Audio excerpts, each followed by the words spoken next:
3 men are scheduled to be executed on the same day, and this is the first time that this has happened since 2010. These men, Anthony Hinds, Carlos Rodriguez, and Jeremy Williams, did some really depraved crimes. And listen, stay till the end, because the last guy, he did something that's going to make you squirm in your seat because it was just unbelievable. Let's get started. On March 3rd, 1985, Anthony Hinds murdered Catherine Jenkins. She was 54 years old and she was a maid working at a hotel. And Hinds accosted her, stole $100, stabbed her around 13 times, and then fled in her car. The police caught up with him and he admitted that he stole the car, but he said that he didn't murder her. Now, what's the likelihood that this guy stole her car and simultaneously she was murdered by somebody else? It's very unlikely. This guy is the one that did it. He's a sick person. And now the state of Tennessee is about to execute him. Now, Anthony Hinds was tried and convicted and then given the death penalty. Since 1985, Anthony has been on death row and he has done everything to get off of death row. Begging, pleading, he has gone to the governor. The governor denied his stay. His lawyer said that if he was executed, he would likely suffer. And I'm wondering, who the hell cares if he suffered or not? Because Miss Catherine, she's the one that suffered. Just imagine dying from 13 stab wounds. And now this guy, he wants to just stay in prison and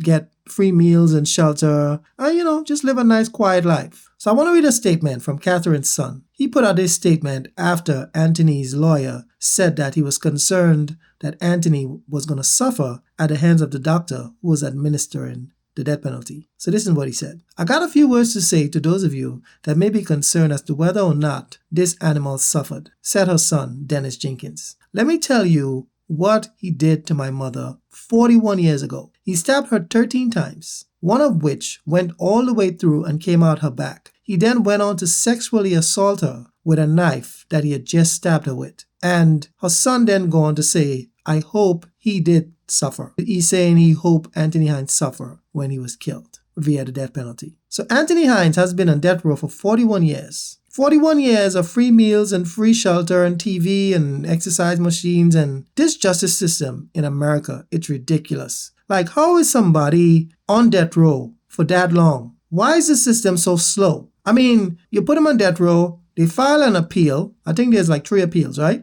You got 3 appeals. How does that take 41 years? That's just unbelievable. So the family has to go through this trauma for 41 years, knowing the man that took away their loved one is alive and breathing. It's really not fair. But thankfully, finally, they got it done. And Catherine Jenkins' daughter, her name is Melissa Jenkins, she said that her family has a deep void that will never be filled. And, some people, they forget that victims, they're dead and gone, and everybody just forget about them. But those victims had families, sons and daughters and mothers and fathers, cousins and nieces, and those people, they have to suffer for the rest of their life. It's an eternal sadness you have that they have to go through for the rest of their lives because someone decide that he wanted to take $100 and not just take the $100, right? He decided that it was okay to kill this lady just for $100. And now he's begging for his life to be saved. He had no problems stabbing Catherine 13 times. And I'm sure while he was doing that, she was begging him to stop and begging him to spare her life, right?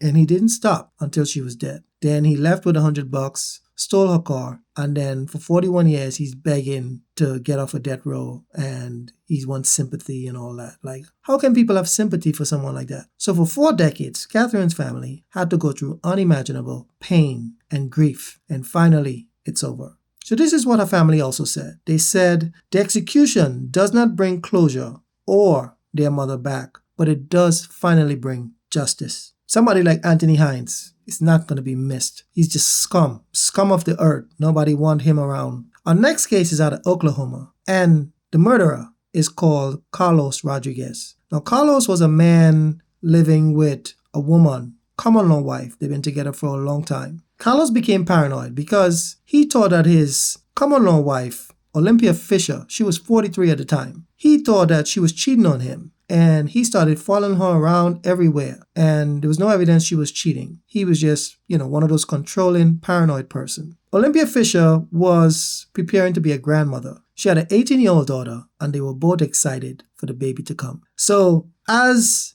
Olympia Fisher was getting ready to welcome her grandchild into the world, Carlos Rodriguez was plotting to kill her. This incident happened on the night of May 31st, 2003. Olympia Fisher and her daughter, they came home, and Carlos Rodriguez was asleep, so they went to bed. Carlos woke up around 4 in the morning, and somehow he's thinking that Olympia is cheating on him. He woke up, pointed a gun at her face, and shot her in the right eye. And this happened in front of her 18-year-old pregnant daughter. So Olympia Fisher, she was in a lot of pain, and she was begging him not to kill her. 911 was called. And as the cops got there and Olympia Fisher was trying to get away from Carlos, he shot her again in the left eye and he killed her on the spot. So he was arrested and tried, and he was convicted because obviously there was a witness and it was obvious he did the crime. And so he got the death penalty, and 23 years later, he's finally put to death. His attorney was trying to get him spared from being executed. But when it was Carlos' turn to speak to the board, he said that the last thing he deserved was mercy. He said it was time for him to pay for what he did. And usually we don't see death row inmates say stuff like this. They usually will claim they're innocent or just beg and use every tactic in the world in order to get off a death row. But my question is, if this guy was so wanting to pay for his crime, why did it take 23 years on death row in order to execute him? This guy should have been executed a long time ago. So let me tell you what Carlos' family said. And this is the reason I get upset when I hear, murderous family talk. Because the first and only thing they should be saying is how sorry they are to the victim and the victim's family. That should be the only thing they're saying. But let me tell you what they said. His family said in a statement that Carlos Rodriguez became a changed man while he was in death row, and that he was remorseful every single day, burdened by the weight of what he had done. Let me tell you something that I say all the time. A murderer could have as much remorse as he wants to. But what I've learned is that these guys have mastered the art of manipulation. And obviously, your family, they already love you and they don't care that you kill someone. They're going to stick by your side regardless. And that's one of the most despicable thing about people's families. They can't just, you did something wrong and you need to pay for what you did. They're saying that this guy's remorseful and he's sad every day. That doesn't help anybody. That doesn't help the family. That doesn't help the victim. The only way a murderer could help himself is to bring the person back that they killed. Can you bring them back alive? You can't do that. So there's nothing else you can do but accept your fate. And let me tell you what they say again, and this is going to get you angry because I'm angry about it. Let me tell you what they said also. His family said his legacy will not be measured by his worst moment, but by the countless moments after, the letters that never fail to arrive, the art he created from behind those walls, and the love and light he poured out consistently and unconditionally, proving that even from a place of such darkness, one person's kindness and redemption can still ripple into the world. I don't know what the hell they are talking about. They should be ashamed. Because let me tell you something. If someone had murdered Carlos, they would be on the opposite side of the fence, and they would be angry that somebody released a statement like that. It's like people's families are delusional. Like somebody behind bars would say anything and do anything to make themselves look good to the parole board, and they would do anything to get off a death row. Do and say. And that's exactly what he was doing. Writing letters and creating art. And I went to school. And who gives a... We don't give. I'm very upset. I'm very, very upset. When you look at people's family and you just shake your head and it's like, no wonder this guy turned out like that. Because you got family that has enabled you for your entire life. And that's how they turn out like that. Because when they do small crimes, the family cover for them, lie for them. And then they do another crime and the family cover for them. And eventually it turns to murder. And then the families try to make excuses for them to get them off. Olympia Fisher had 2 daughters, and this is what they had to say. We will continue to honor and love her every day through our shared memories and raising our families to reflect the love and faith in God that she taught us. We hope that this tragedy and loss reminds everyone of the importance of domestic violence awareness. So his family can go to hell. And her family, I just want to say I express my condolences because that unimaginable pain that you felt. Nobody should have to go through that. You know, we got people walking around in society just think that they can just do whatever they want. But I was just watching a case and this guy killed his own mother. He was the favorite. The mother did everything for him. And most recently, his name was David, I forgot his last name. Most recently, he got in a motorcycle accident and his mother took care of him. Okay, she went there and she stayed with him and she made sure he was okay and she nursed him back to health. And shortly after that, he killed his mother. Let me tell you why he killed his mother. He killed his mother because he wanted to have relations with his stepsister. His stepsister he met her when she was, I think she was like 11. And by the time she was 14, he was molesting her. And so he was sick and depraved. And because he wanted to continue the relationship with her, and his mother was a very upstanding woman, a woman of faith. And she told her son, she was like, this is wrong. You should not be having relations with your stepsister. He was so upset that his mother was stopping him from, and this is a grown man, okay? He was married with kids. He was in his 40s and he was having relations with his stepsister. And so he killed his mother, his own mother he killed. He strangled her and dumped her body into, I think that was in Arizona. Yes, in Arizona. He took her out into the desert and he dumped her body. And so this guy, sick and depraved, and this is the kind of people that should be given the death penalty because there's no hope for them in this type of society. Let's get to the last case. This one happened in Alabama. 42-year-old Jeremy Williams was convicted of rape and murder of Kamari Holland. And Kamari Holland was a 5-year-old girl. And let me tell you how this one went down. Kamari Holland's mother, Christy Sipple, she pawned her daughter off to Sickle like Jeremy Williams. He paid her mother $2,500 to take the girl and do whatever he wants with her. And he took Kamari and he raped and murdered her. She's 5 years old, right? And just imagine a grown man, he forced her to smoke meth and basically just tortured that little girl to death. What makes this worse is that he filmed the entire ordeal. Additionally, he continued to abuse her even after she was already dead. This guy is what you call a sick puppy. Sick, depraved,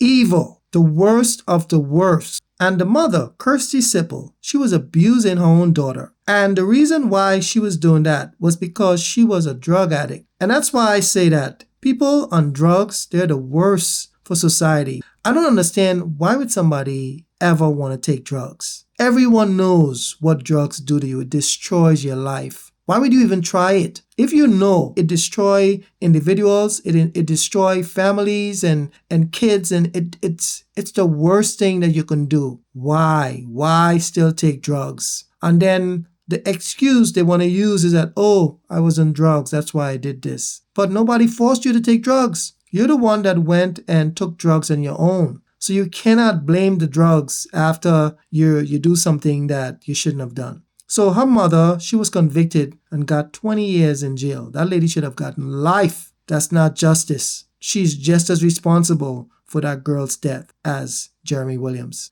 So what was unique about Jeremy's trial is that he did not want his attorneys to put up a defense. And when the trial was over and the judge gave him the death penalty, he told his attorney not to appeal. So this guy accepted his fate. He knew that what he did was one of the worst things any human being could ever do. And so he accepted his fate. And I respect that decision. I don't respect him, but I respect his decision to say, I did this and I want to pay for the crime. And even though this guy was convicted and given the death penalty, and he didn't appeal his conviction, it still took the state 5 years to execute him. Why would it take 5 years? I have no idea. So Jeremy Williams never offered any remorse. He just said that he was a sick person. And no truer words have ever been said. Her father, Corey Holland, he had full custody, but he would occasionally allow Kamari to stay with her mother. And he said he greatly regret doing that day. He said he loved Kamari greatly, and he's so sad that she's now gone. Now, Corey Holland, he